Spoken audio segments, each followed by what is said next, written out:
I'm very pleased and honored to be here with the conference founder, co-founder Stuart Hameroff, and a special guest, philosopher Daniel Dennett.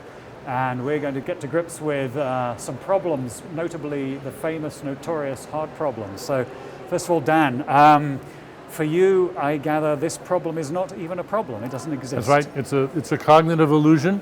It's easy to see why it's there, why people are taken in by it, but it just doesn't exist. So can you elaborate on that? Why should it be so discussed and taken seriously, and at the same time, in a way, you're almost dismissing it entirely?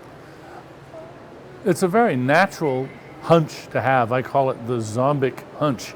And I can feel it as well as anybody. It sure seems like there's a show going on in my head, but there isn't. I can explain why there seems to be, but there isn't. And so we don't have to explain the show, and explaining the show, that's the hard problem. So, Stuart, I gather you have a somewhat different point of view. Could you perhaps respond to Dan's point there? In your book, Consciousness Explained, which I read soon after it came out, you had this multiple drafts model, where, as I understood it, the brain, all those neurons interacting, came up with a draft of what was being perceived. And then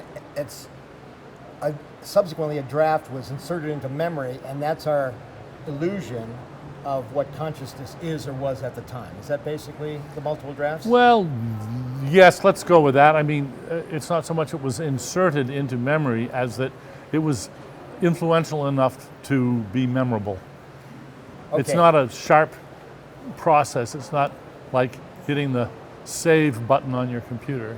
Yeah, fame in the brain. We don't really know exactly when it happens. Yeah. And then that gives the illusion of having had a conscious experience.